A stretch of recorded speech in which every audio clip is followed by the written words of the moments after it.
한국직업방송과 연합뉴스TV가 함께 만드는 취업 전문 뉴스 투데이 고용 플러스입니다. 1일부터 주 52시간제를 적용하는 사업장이 대폭 늘어납니다.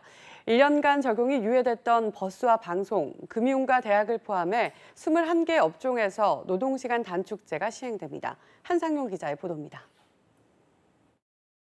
주 52시간 근무제가 시행되는 사업장은 노선버스와 방송, 교육서비스업, 금융업 등 1년간 이 제도의 적용이 유예됐던 300인 이상 특례업종입니다. 전국 1,047곳으로 소속 노동자는 106만여 명에 달합니다. 하지만 일부 사업장에선 혼선도 불가피할 전망입니다. 장시간 노동이 일상화된 데다 연장 근로수당을 포함해 각종 수당이 줄어들면서 주 52시간제 연착륙이 쉽지 않을 수 있기 때문입니다. 노선버스업이 대표적 사례로 꼽힙니다. 경기 지역 노선버스 노조는 지난 5월 노동시간 단축과 인력 증원을 내걸고 파업 직전까지 갔습니다. 경기도를 포함해 일부 지역의 버스업계 노사는 이달 중 임금 문제를 둘러싼 노사 협상을 본격화할 예정이어서 파업의 불씨도 남아 있습니다. 7월 1일 우리가 이제 300인 이상 주 52시간이 이제 되고 있습니다. 우리 임금에서 주 52시간 문제 이거를 해결을 위해서 아마 연계해서 할 확률이 높습니다. 이에 고용노동부는 노동시간 개선 계획을 제출한 노선버스업 사업장 등에 한해 3개월 계도 기간을 부여키로 했습니다. 다만 시행 초기인 점을 고려해 위반 적발보다는 제도 안착을 지원하는 데 초점을 맞출 계획입니다. 주 52시간제는 내년 1월부터 300인 미만 50인 이상 사업장으로 확대 적용될 예정입니다. 연합뉴스TV 한상용입니다. 주 52시간 근무제가 상시 노동자 300명 이상 기업을 대상으로 처음 도입된 지 1년이 됐습니다. 금융과 노선버스 등 그동안 유예된 21개 업종도 주 52시간제를 시행하는데 달라진 직장과 여가 문화를 소재영 기자가 살펴봤습니다. 1년 전 주 52시간제 도입으로 퇴근 시간이 앞당겨진 직장인들. 퇴근 뒤 저녁 시간, 서점을 찾는 발길도 늘었습니다. 전에는 퇴근 시간이 좀 늦다 보니까 서점 닫히기 전에 올 수가 없었는데 지금은 서점 방문하는 시간이 넉넉해서 윤택하게 생활을 즐길 수 있어서 좋은 것 같아요. 회식 대신 건강관리를 위해 헬스장을 찾거나 자기 개발을 위해 학원에 등록하기도 합니다. 근무 중 모습도 과거와는 사뭇 달라진 모습입니다. 정시 퇴근을 위해 지금은 업무에 집중할 시간입니다. 점심시간 뒤 여유로운 분위기도 잠시. 업무 집중 시간을 알리는 방송이 나오자 저마다 모니터를 바라보며 일에 열중합니다. 아무래도 방송이 나오다 보면은 마음가짐도 조금 달라지는 것 같고 타부서 이동도 자제하게 되는 것 같고 집중이 훨씬 더 잘 되는 것 같습니다.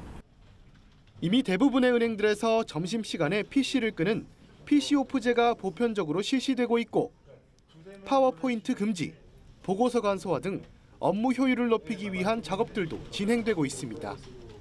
일부에서는 현금 없는 은행과 같은 실험도 진행 중입니다. 다른 지점에 비해 조금 마감 시간대 동전을 만든다던가 이런 부분이 없어서 또 서류도 정리도 빨리 돼서 많이 빨리 끝나고 있는 편에 속하긴 해요. 하지만 업무 강도가 높아져 스트레스가 심해졌거나 일부 편법적인 초과 근무가 이루어지고 있다는 호소도 있습니다.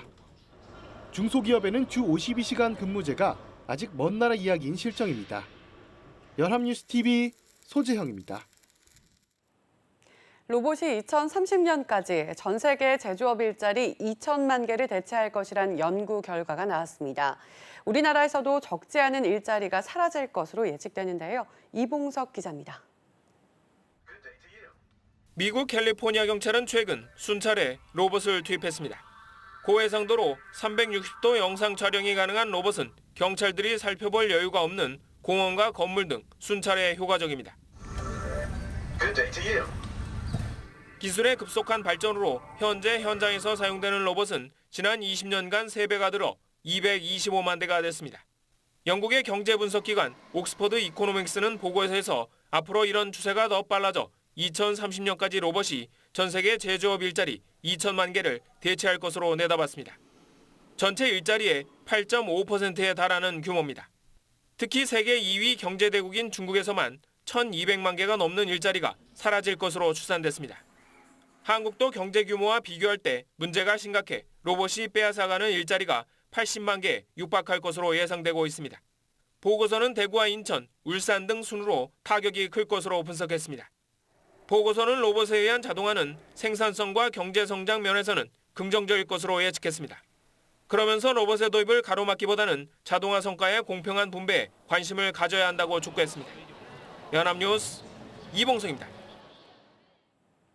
10년 뒤 한국의 여성 인구가 남성 인구를 넘어설 것이란 전망이 나왔습니다. 통계청은 장래 인구 특별 추계에서 2029년에 여성 100명당 남성 인구는 99.9명으로 1960년 추계 시작 후 처음으로 성비 역전 현상이 일어날 것으로 내다봤습니다. 통계청 관계자는 남아 선호 사상이 희미해지며 출생 성비가 떨어지고 고령화 속에 평균 수명이 더 긴 여성 인구가 늘어나는 것으로 분석했습니다. 미중 무역 갈등 등의 여파로 경기 주체들의 심리가 위축되며 중국을 비롯한 신흥국을 중심으로 세계 자동차 수요 감소세가 이어지고 있습니다.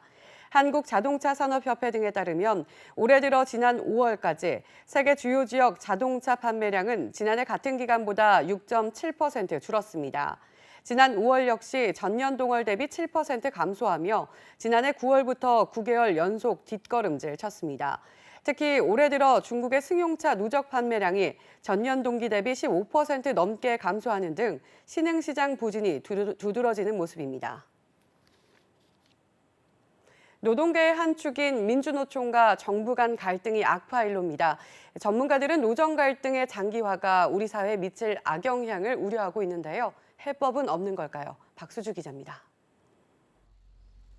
국회 앞 집회에서 불법 행위를 주도한 혐의로 구속됐다가 조건부로 풀려난 민주노총 김명환 위원장.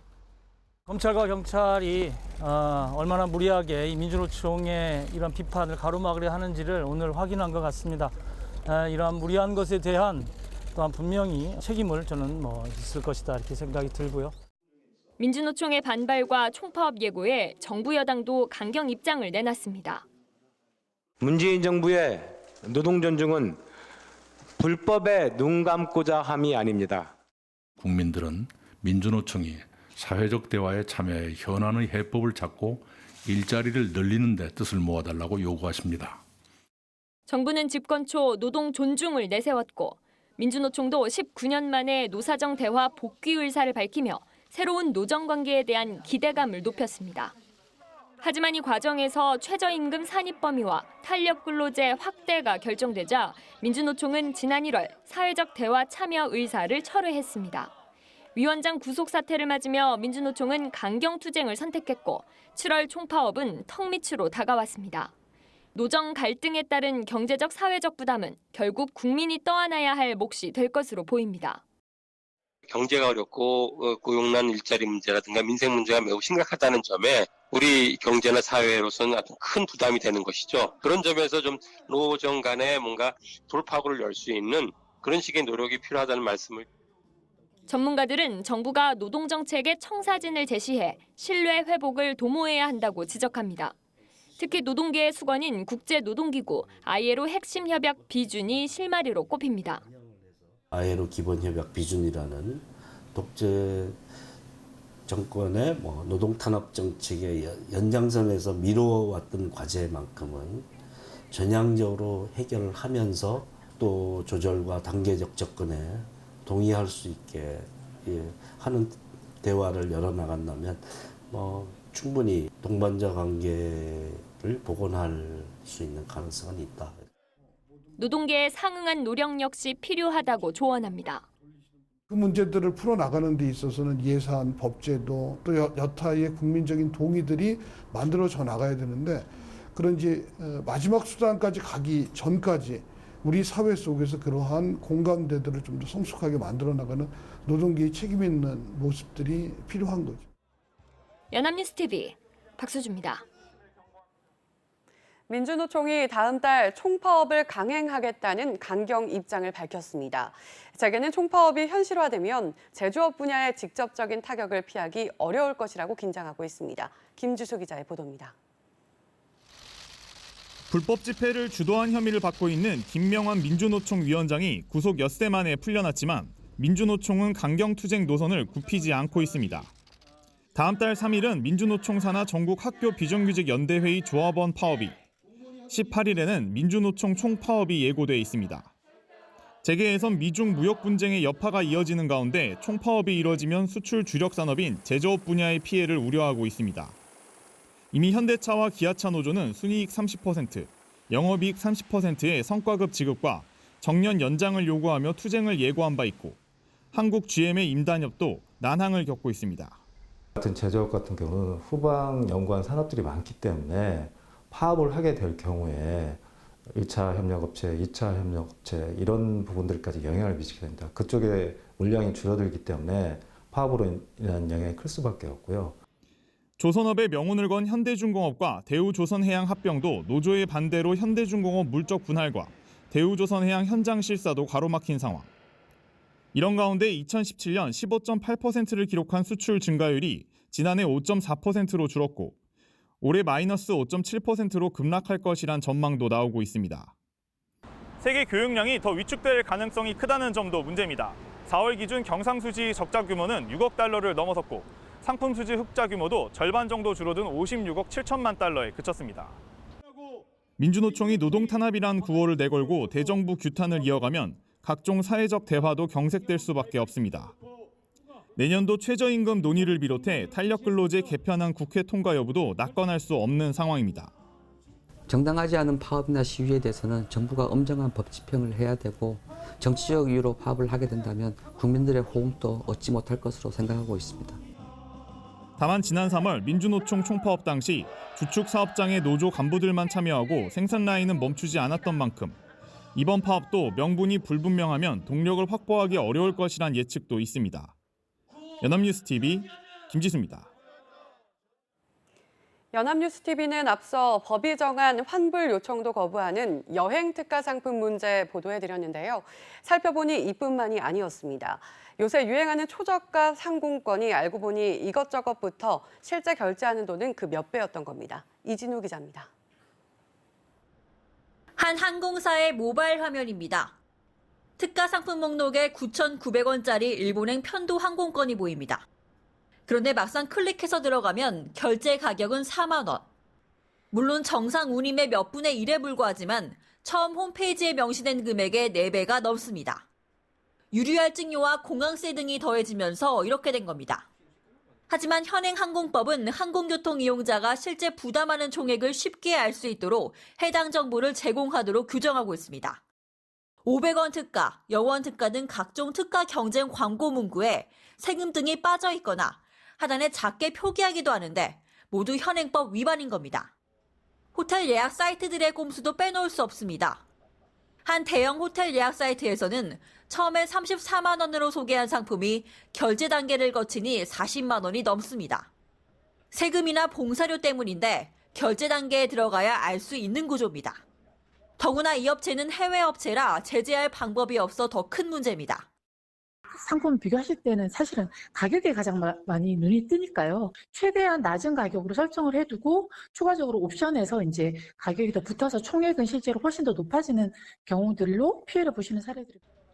특가 경쟁 속에서 소비자들에게 혼란을 주는 이 같은 꼼수를 제재하기 위한 당국의 대책 마련이 절실합니다. 연합뉴스TV 이진우입니다.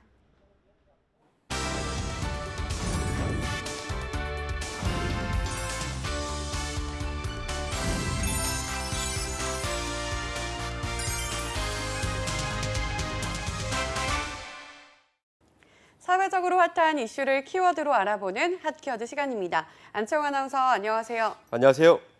핫키워드 시간입니다. 오늘부터 300인 이상 사업장을 대상으로 본격적인 주 52시간 근무제가 시작됐습니다. 하지만 계도 기간이 길었기 때문에 혼란은 없었는데요. 1년 가까이 실시됐던 계도 기간 동안 실제 기업엔 어떤 변화가 일어났을까요? 핫키워드에서 살펴봅니다. 네, 계도 기간이 길었던 만큼 본격적으로 주 52시간 근무제가 시작된 것이 반갑기도 하고 또 그간에 어떤 변화가 있었을지 궁금한데요. 네, 지난 계도 기간 동안 주 52시간 근무제를 실시했던 대상은 300인 이상의 사업장이었는데요. 내년 1월부터는 이 주 52시간 근무제가 50인 이상에서 300인 미만 사업장으로도 확대가 됩니다. 이 때문에 실제로 주 52시간을 실시했던 기업들을 중심으로 그간 어떠한 변화가 있었는지 살펴볼 필요가 있었는데요. 얼마 전 이와 관련해서 한 가지 유의미한 조사 결과가 발표됐습니다. 한국노동연구원이 고용노동부의 연구 용역을 받아 조사한 휴식 있는 삶을 위한 일하는 방식 개선 방안 마련이란 보고서를 발표한 건데요. 보고서에 따르면 종사자 수 300인 이상 기업 83곳을 대상으로 노동시간 단축 시행으로 발생한 변화에 대해 질문한 결과 복수 응답으로 44.6%가 정시퇴근 분위기 정착이라고 응답했다고 합니다. 와, 상당수의 기업에서 정시에 퇴근하는 분위기가 정착되었다는 거네요. 정말 긍정적인 일인데 비록 계도 기간이 있었음에도 어느 정도 변화가 있었다는 거잖아요. 네, 그렇습니다. 42.2%는 특별한 변화가 없었다라고 이야기했지만 일하는 방식에 대한 유의미한 변화를 보였다는 응답도 상당했습니다. 28.9%는 일하는 방식 개선으로 업무 집중도 향상이라고 응답했고 18.1%는 시차 출퇴근 제도 등 유연 근무제 정착이라고 응답한 겁니다. 네, 혹시 이러한 응답은 기업의 형태나 규모와 상관없이 공통적으로 나타났던 의견인가요? 네, 물론 매출 규모에 따라 차이는 있었습니다. 300인 이상 사업체 중에서도 매출 규모가 큰 기업일수록 정시퇴근 분위기 정착에 대한 응답 비율이 높았던 거죠. 매출 1,100억 원 이상 구간에선 63.6%가 정시퇴근 분위기 정착에 응답했고 350억에서 1,100억 원 구간에선 33.3%가 120억 원 미만 구간에선 변화가 있었다는 응답은 0%였습니다. 네, 매출이 작을수록 응답률이 줄었네요. 120억 원 미만 규모의 기업에선 아예 응답률이 0이었다는 사실이 정말 놀라운데요. 네, 그렇습니다. 또 규모가 작은 기업일수록 특별한 변화가 없었다에 응답한 비율도 높았는데요.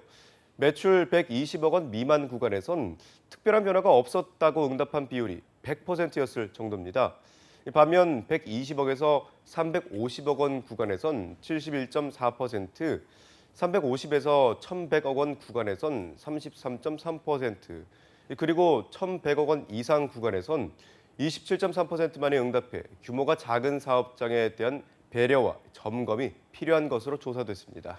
네, 그렇다면 근로시간이 단축되며 부담을 가지고 있는 기업도 상당했다는 뜻인가요? 네, 그렇습니다. 근로시간 단축제도 도입 시 문제가 없었다는 기업은 37.3%에 불과했는데요. 근로시간 단축제도의 도입으로 발생한 문제점을 살펴보니 신규 채용 관련 문제가 43.4%로 가장 높게 나타났습니다. 근로시간이 줄었으니 새로운 인력을 뽑아야 하는데 그만큼 소요되는 비용도 절차도 상당하다는 거죠. 각각 12%가 응답해 공동 2위를 차지한 것은 교대제 개편 등 근무 형태 개선 관련 문제와 근로시간 확인 관리 어려움이었는데요. 4위는 9.6%가 뽑은 근로자 임금 보전 관련 문제였습니다. 그 밖에도 유연 근로시간제 도입 관련 문제와 생산 설비 개선 관련 문제가 순위에 올랐습니다. 네, 긍정적인 변화도 있었지만 그만큼 발생하는 문제점도 상당했던 것 같습니다. 그렇다면 이를 위해서 기업들은 어떻게 해결책을 마련하고 있었나요? 네, 문제가 발생했다고 응답한 52개 기업을 대상으로 문제점에 대한 해결 방안을 질문한 결과 1위는 61.5%가 응답한 신규 채용이었습니다. 2위는 보고 회의 간소화, 재직자 교육 훈련 강화 등 일하는 방식 개선으로 21.2%가 응답했고요.